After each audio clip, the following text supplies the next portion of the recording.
그가 이르되 당신의 도장과 그 끈과 당신의 손에 있는 지팡이로 하라. 유다가 그것들을 그에게 주고 그에게로 들어갔더니 그가 유다로 말미암아 임신하였더라. 아멘. 할렐루야. 이렇게 금요일 저녁에 만나니까 또 새롭네요.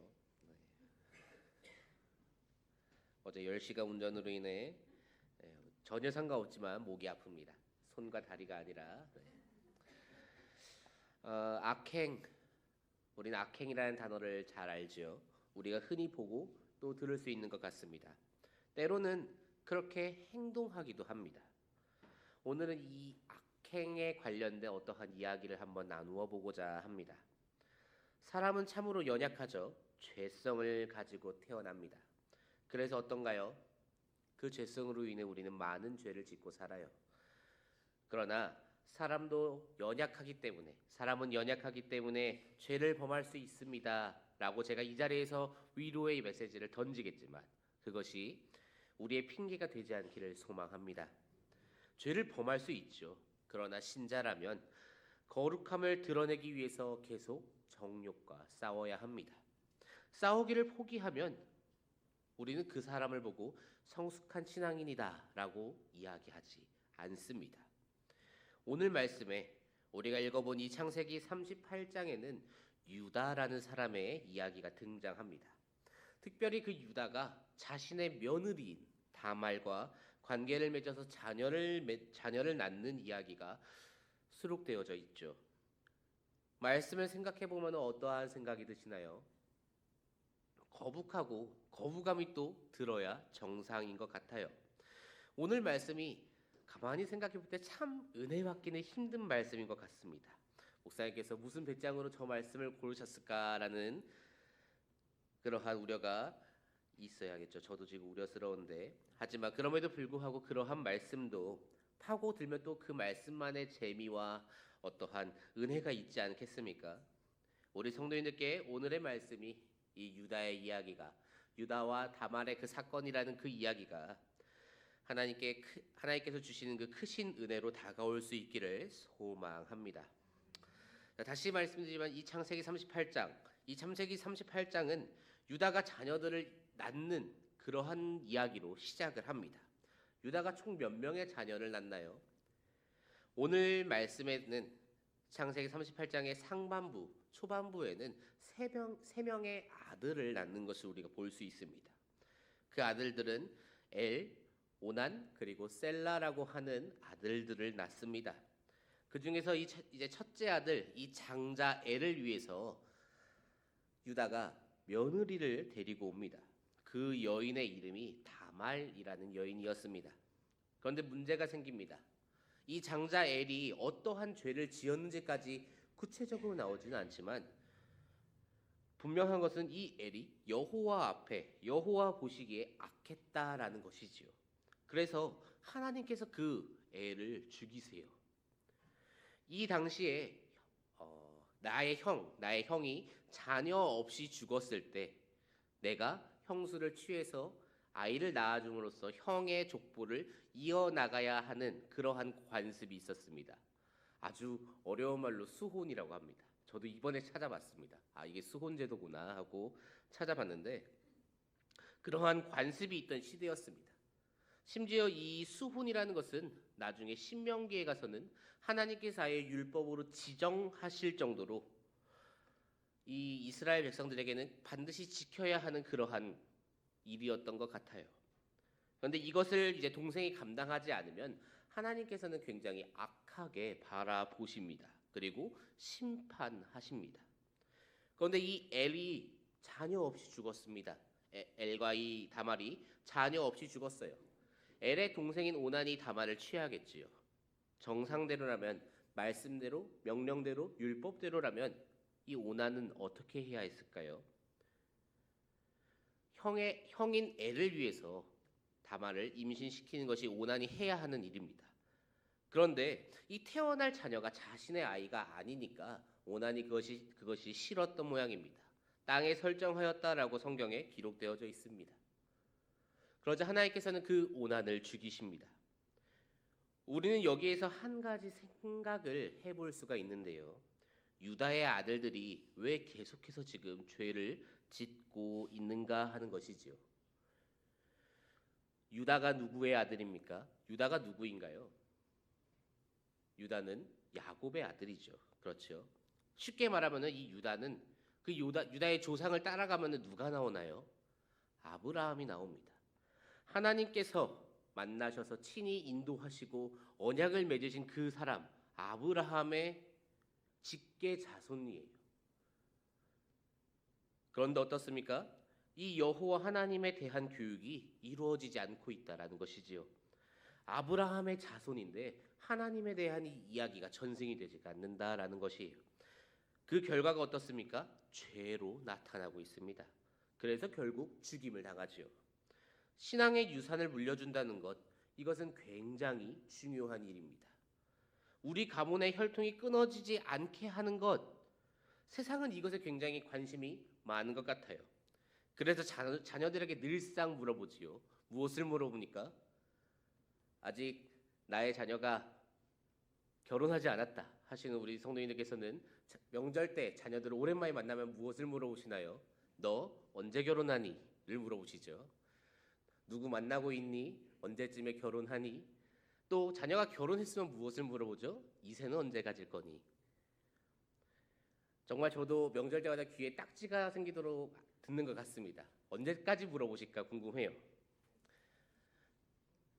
이 예배를 보고 계실 우리 어머니께 묻지 말라라고 권면을 드립니다. 자, 세상은 혈통을 유지하는 데 관심이 많습니다. 우리도 마찬가지지요. 그렇다면 한 가지 질문을 드려보겠습니다. 자녀들에게 너 오늘 큐티했니? 하나님께서 너에게 어떠한 은혜를 주셨니? 오늘 하나님의 어떠한 인도하심을 받았니? 라는 질문은 최근 언제쯤에 하셨나요?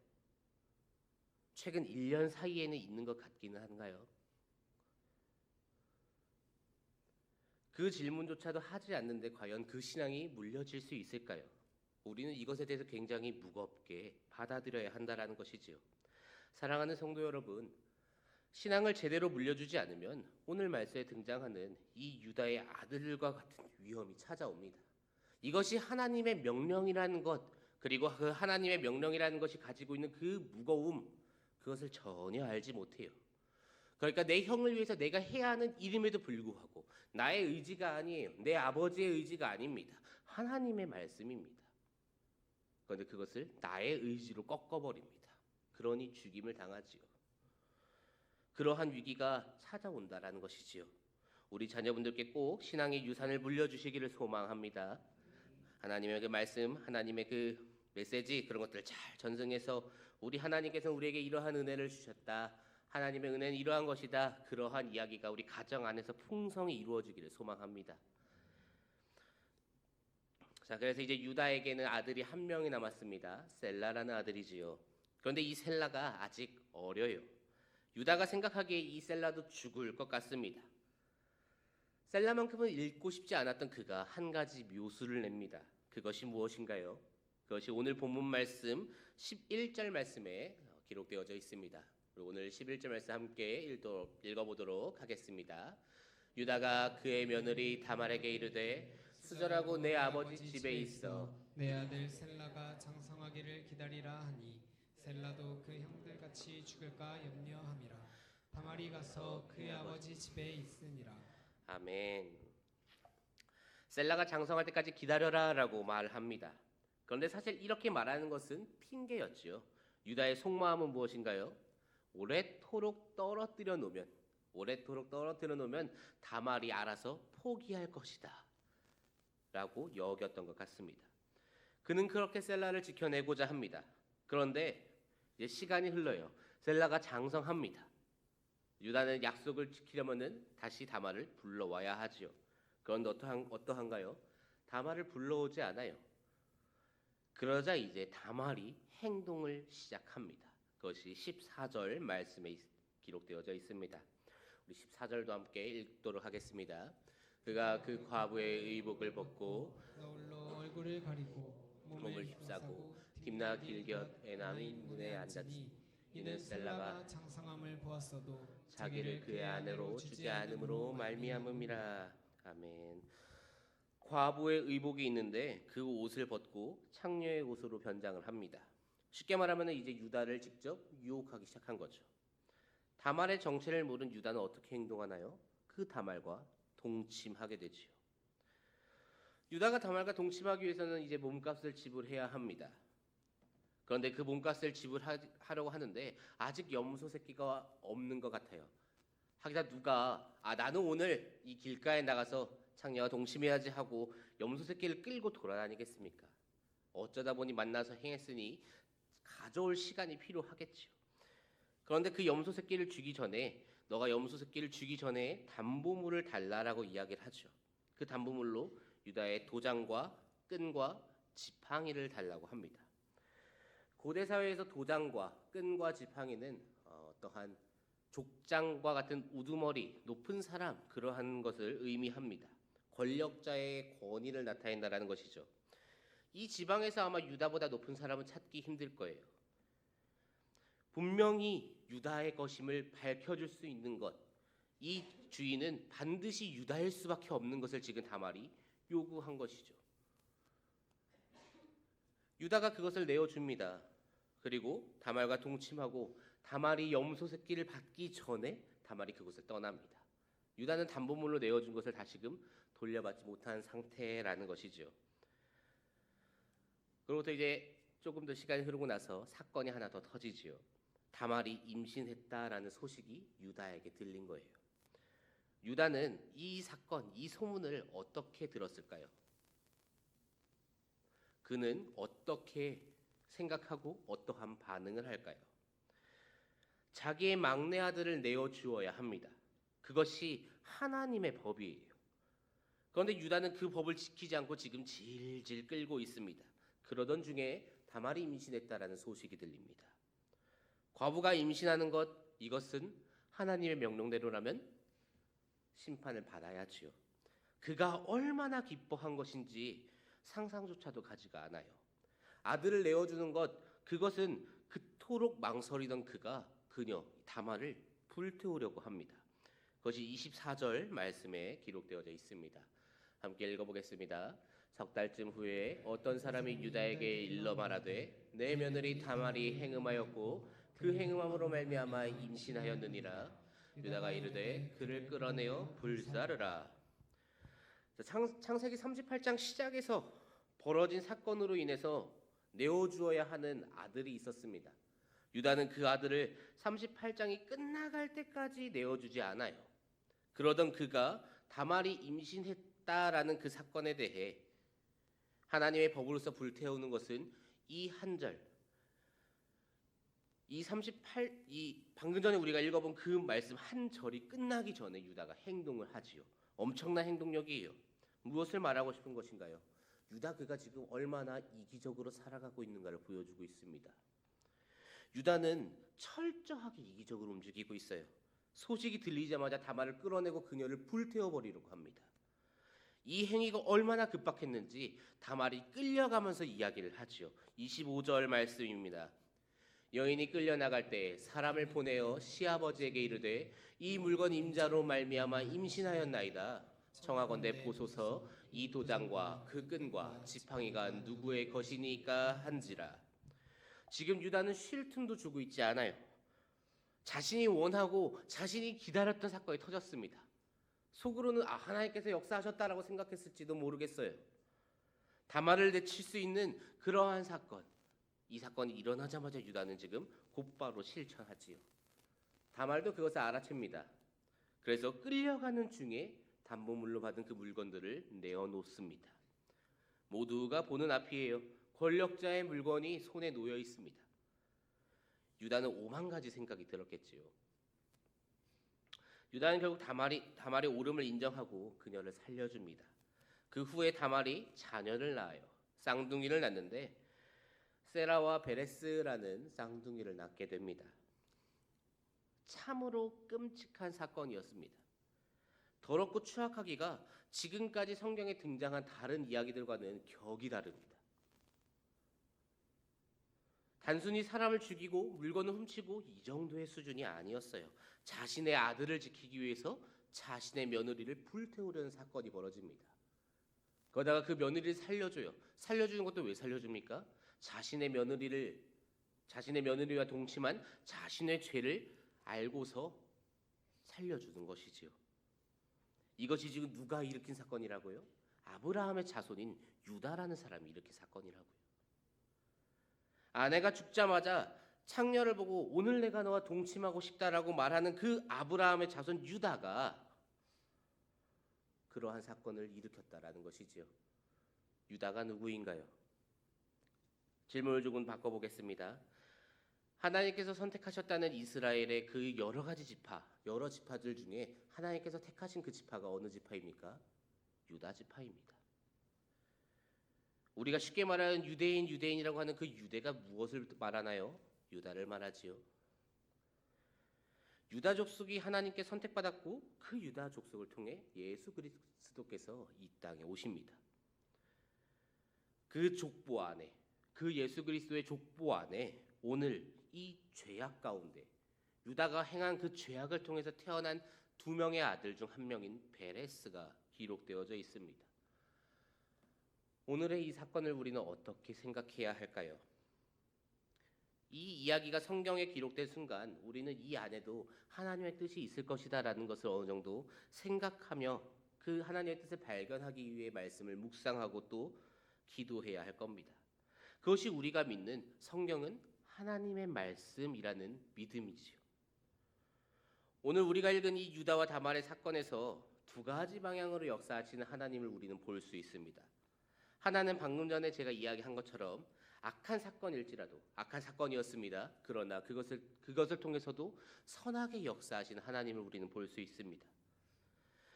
사랑하는 성도 여러분, 다시금 말씀드리지만 저는 이 문장이 악한 사건일지라도 하나님께서는 선하게 역사하십니다라는 이 사건이 우리의 핑계가 되지 않기를 원합니다. 아브라함이 가지고 있던 그 복, 그것이 누구에게 전달되었을까요? 아들인 이삭에게 전달되었겠죠. 이삭이 가지고 있는 그 복은 누구에게 이어지나요? 야곱에게 이어집니다. 야곱이 가지고 있는 그 복은 누구에게 주어져야 정상입니까? 원래대로라면 장자인 르우벤에게 가야 했던 것이었습니다. 그런데 르우벤이 죄를 범해요. 침상을 더럽혔다라는 것이죠. 창세기 49장 3절 그리고 4절 말씀입니다. 르우벤아 너는 내 장자요 내 능력이요 내 기력의 시작이라.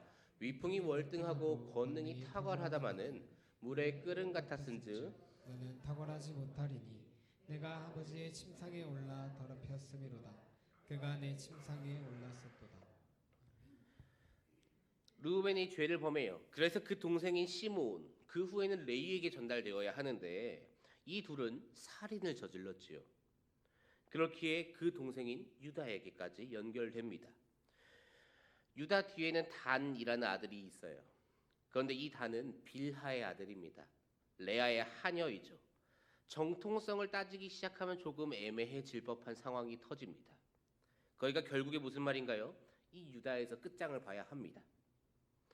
유다가 지금 비록 악을 행하였지만 하나님께서는 아브라함의 그 자손을 통해서 예수 그리스도가 올 것이라는 그 약속을 지키십니다. 그러기 위해서 오늘 이 베레스라는 그 아들을 사용하신 것이지요. 우리는 그렇게 선하게 역사하시는 그리고 반드시 언약을 이루어 가시는 하나님을 의지해야 합니다. 그리고 동시에 우리가 악행을 저지르지 않기를 기도해야겠지요. 선하신 하나님께서 어차피 알아서 하실 것인데 하면서 악행을 저지르는 것은 우리 구원파가 하는 겁니다. 그러지 말아야 한다라는 것이지요. 악한 사건일지라도 하나님께서는 선하게 역사하십니다가 핑계가 되면은 결국에 우리는 구원파와 똑같아집니다. 우리는 어떻게 해야 합니까? 선하신 하나님을 철저하게 의지하되 그것이 우리의 핑계가 되지 않게 끝까지 우리의 그 육신의 정욕과 싸워서 이겨내야 한다라는 것이죠. 육신의 정욕과 싸우시는 저와 성도인들 되시기를 소망합니다. 그래야 싸워서 결국에는 패배하는 것이 아니라 승리하시기를 소망합니다. 또 한 가지 볼 수 있는 역사하심이 있습니다. 그것은 오늘 말씀에 등장하는 이 유다라는 참으로 이기적이던 이 유다라는 한 사람이 변화한다라는 것이에요. 창세기 38장 앞에는 뭐가 있을까요? 창세기 37장이 있겠죠. 뒤에는 뭐가 있겠습니까? 39장이 있을 겁니다. 성경을 이리저리 왔다 갔다 하셔서 보시면 알겠지만 창세기 37장과 39장은 그리고 그 사이에 이 38장이 있다라는 이것은 도대체 편집을 누가 했을까 걱정스러울 정도로 말도 안 되는 편집 기술을 사용했습니다. 요셉의 이야기가 진행되고 있는 중이에요. 그런데 갑자기 유다 이야기가 딱 나오고 다시 요셉으로 넘어갑니다. 어떤 영화를 보고 어떤 드라마를 봐도 이런 편집은 사용하지 않아요. 그런 드라마는 흐름을 지키지 못하는 것이기 때문에 반드시 망해야 할 겁니다. 요셉의 이야기가 진행되는데 왜 그 사이에 이 유다의 이야기가 구태여 들어가 있냐라는 것이지요. 이 사건이 그만큼 중요한 무언가를 제공하기 때문에 이곳에 있겠지요. 우리 38장까지의 유다가 어떠한 유다였는가를 한번 생각해 보면 좋을 것 같아요. 그는 자신의 이익을 위해서 동생인 요셉을 팔아 넘기는 형이었습니다. 오늘도 똑같지요. 자신의 이익을 위해서 누구를 죽이려 듭니까? 며느리인 다말을 불태워버리려고 합니다. 그런데 이 38장에서 자녀들을 잃습니다. 죄를 범하고 자신의 틀림과 연약함과 모자람 그리고 그 무지함 그 모든 것을 다 깨닫게 됩니다. 자신이 얼마나 사악한 존재인지를 유다는 지금 깨달아요. 그리고 나서 이후에 유다가 다시금 등장하는 것이 창세기 43장입니다. 우리 창세기 43장 9절 말씀을 한번 읽어보도록 하겠습니다. 내가 그를 위하여 담보가 되오리니 아버지께서 내 손에서 그를 찾으소서. 내가 만일 그를 아버지께 데려다가 아버지 앞에 두지 아니하면 내가 영원히 죄를 지리이다. 계속해서 창세기 44장 16절 말씀입니다. 유다가 말하되 우리가 내 주께 무슨 말을 하오리이까 무슨 설명을 하오리이까 우리가 어떻게 우리의 정직함을 나타내리이까 하나님이 종들의 죄악을 찾아내셨으니 우리와 이 잔이 발견된 자가 다 내 주의 노예가 되겠나이다. 아멘. 애굽의 총리가 된 요셉이 형들에게 베냐민을 데리고 오라라고 합니다. 이때 아버지를 설득하기 위해서 자신의 목숨을 건 것이 유다입니다. 이때까지는 먹고 살려면 그렇게 해야 하니까 라고 생각할 수 있습니다. 그런데 베냐민의 자루에서 이제 요셉의 잔이 나오자 그 베냐민을 변호하면서 자신을 또 한번 희생하고자 한 것, 그것이 또 형인 유다라는 것이지요. 유다가 변화했습니다. 자신의 이익을 위해서는 동생도 팔았고 며느리도 죽이려 했던 그가 지금 자기의 목숨을 자신의 동생을 위해 자신의 가족들을 위해 내어줄 수 있을 정도로 유다가 변화했다라는 것이지요. 오늘 말씀은 오늘 이 창세기 38장에 등장하는 사건은 정말 철저하게 사악한 사건이에요. 그런데 하나님께서는 그 속에서도 선하게 역사하고 계십니다. 악한 사건이었지만 그 악한 사건을 통해서 태어난 베레스를 가지고 예수 그리스도의 계보를 이어가시고요. 악한 사건이었지만 이 유다라는 사람을 변화시켜서 하나님께서 택하신 유다 족속에 걸맞은 사람으로 성장시킵니다. 사랑하는 성도 여러분, 우리는 이렇게까지 선하게 역사하시는 그 하나님을 의지하고 신뢰해야 합니다. 물론 재차 말씀드리지만 악한 사건은 우리가 닮을 필요가 없겠지요. 도리어 반대입니다. 악한 사건 이것을 저지르려고 해서는 안 될 겁니다. 그러나 우리가 분명하게 기억해야 하는 것은 이 악한 사건을 통해서 오늘 유다는 변화했다라는 것이죠. 그가 왜 변화되었을까요? 하나님께서 그를 택하셨으니까 변화되었겠지요. 그를 통해서 예수 그리스도가 오셔야 되는데 언제까지고 저렇게 살게 할 수 없으니까 그 악한 사건조차도 들어 쓰신다는 것이지요. 우리는 어떠한가요? 하나님께 택함 받은 백성임을 믿으십니까? 그럼 우리도 변화되어야 한다라는 것이지요. 예수 그리스도를 만나기 전과 비교해서 과연 나는 얼마나 변화하였는가? 우리는 오늘 이 시간 점검해 볼 수 있기를 소망합니다. 오늘 다른 말씀 다른 것들 다 기억하지 못하셔도 괜찮습니다. 그러나 선하게 역사하시는 그 하나님, 그 하나님께서 택하신 백성은 반드시 변화가 뒤따라야 한다라는 그것만큼은 우리가 기억하면 좋겠습니다. 정말 철저하게 우리의 편에서 하나님 나라를 위해 오직 선하게 역사하시는 우리 여호와 하나님을 우리는 평생토록 의지하며 살아가야 합니다. 그렇게 살아가시는 저와 성도님들 되시기를 소망합니다. 그러나 동시에 우리도 변화해야 한다라는 것이지요. 과거에 살았던 나의 모습은 다 끊어내고 하나님께서 택하신 그 백성에 걸맞는 모습으로 우리도 변화해야 합니다. 여호와 하나님을 오늘도 내일도 평생토록 의지하며 살아가시고 또한 과거와는 다른 거룩함을 지켜내고 주님께서 택하신 그 백성다운 모습으로 살아가시는 저와 성도님들 되시기를 주님의 이름으로 축복합니다.